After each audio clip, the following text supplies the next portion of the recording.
इलाहाबाद रहने लगे उस दौरान वो आनंद भवन जाते रहते थे।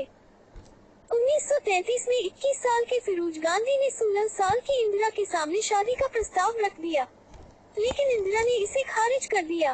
बात आई गई हो गई और फिरोज फिर नेहरू परिवार के साथ स्वतंत्रता आंदोलन में जुट गए। इसी बीच एक बार फिर इंदिरा और फिरोज की नजदीकियां बढ़ी और दोनों ने शादी करने का फैसला कर लिया। लंदन में पढ़ाई के दौरान भी इंदिरा और फिरोज की मुलाकात हुई थी। वहाँ भी दोनों अक्सर मिला करते थे।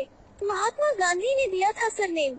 कुछ समय बाद जब फिरोज और इंदिरा के प्रेम प्रसंग की जानकारी कमला नेहरू को हुई तो वे बहुत गुस्सा हुई।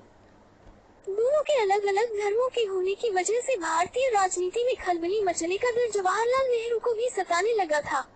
जवाहरलाल नेहरू फिरोज और इंदिरा की शादी के खिलाफ थे। उन्होंने यह बात महात्मा गांधी से बताई और सलाह मांगी। महात्मा गांधी ने फिरोज को गांधी सरनेम की उपाधि दे दी और इस तरह फिरोज खान फिरोज गांधी बन गई और इंदिरा नेहरू अब इंदिरा गांधी बन गई। फिरोज और इंदिरा की शादी 1942 में हिंदू रीति रिवाजों के अनुसार हुई। फिरोज गांधी का कैसा था राजनीति सफर? अगस्त 1942 में भारत छोड़ो आंदोलन में फिरोज गांधी कुछ समय तक भूमिगत रहने के बाद गिरफ्तार कर लिए गए। जेल से छूटने के बाद फिरोज फिर आंदोलन में जुट गए। इसी बीच इंदिरा ने 1944 में राजीव और 1946 में संजय गांधी को जन्म दिया। इसके बाद फिरोज गांधी 1946 में लखनऊ के दैनिक पत्र नेशनल हेरल्ड के प्रबंध निदेशक का पद संभाला। साल 1952 के प्रथम आम चुनाव में वे लोकसभा के सदस्य रायबरेली सीट से चुने गए। इसके बाद उन्होंने लखनऊ छोड़ दिया। कुछ साल वे और इंदिरा नेहरू जी के साथ रहे। इंदिरा जी का अधिकांश समय प्रधानमंत्री पिता की देखरेख में बीतता था। 1956 में फिरोज गांधी ने प्रधानमंत्री निवास में रहना छोड़ दिया और वे सांसद के साधारण मकान में अकेले ही रहने लगे। 1952 में रायबरेली से पहले निर्वाचित सांसद चुने जाने के साथ ही फिरोज गांधी और जवाहरलाल नेहरू के रिश्तों में खटास आनी शुरू हो गई थी। कहा जाता है कि फिरोज गांधी राजनीति में बहुत ईमानदार और सक्रियता से काम करते थे, इसलिए वो सरकार की आलोचना करने में पीछे नहीं रहते थे। इसकी वजह से उनके ससुर और देश के प्रधानमंत्री जवाहरलाल नेहरू को भी असहज होना पड़ता था। इसको लेकर दोनों के बीच संबंध कई बार तक भी रहे, लेकिन फिरोज गांधी का रवैया लगातार सरकार के प्रति आलोचनात्मक बना रहा। सरकार का पहला घोटाला सामने लाने का श्रेय कहा जाता है कि फिरोज नेहरू सरकार की आर्थिक नीतियों और बड़े उद्योगपतियों के प्रति झुकाव को लेकर नाराज रहते थे।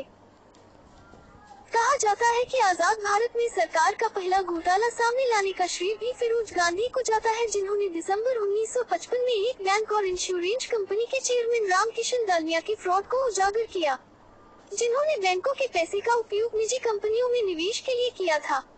इसके बाद 1958 में उन्होंने संसद में हरिदास मुंडला के LIC में किए गए घोटाले को उठाया।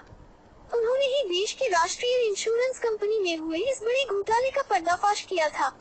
उन्होंने सरकार की आर्थिक अनियमितताओं को भी सामने लाना शुरू कर दिया। इस घोटाले को लेकर फिरोज गांधी का रुख इतना मुखर था कि विरोधी सांसदों से ज्यादा उनकी आवाज संसद में सुनी जाती थी। उनके इस विरोध ने जवाहरलाल नेहरू की पाक साफ छवि को भी नुकसान पहुंचाया।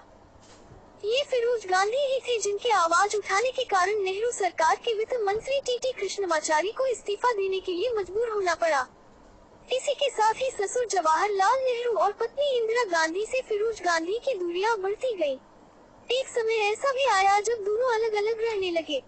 कहा जाता है कि सरकार में हस्तक्षेप और लगातार आलोचना के कारण पंडित नेहरू ने फिरोज गांधी से बोलना तक बंद कर दिया था। जीवन के अंतिम दिनों में फिरोज गांधी बिल्कुल अकेले से हो गए थे। इसी अकेलेपन के बीच उन्हें 1958 में पहला हार्ट अटैक पड़ा, जिसने उनके शरीर को बहुत हानि पहुंचाई। इसके बाद उन्होंने खुद को राजनीति से अलग कर लिया। 2 साल बाद ही साल 1960 में दूसरा हार्ट अटैक पड़ने के कारण उन्हें विलिंगडन हॉस्पिटल में भर्ती कराया गया, जहां 8 सितंबर 1960 को मात्र 47 साल की उम्र में आखिरी सांस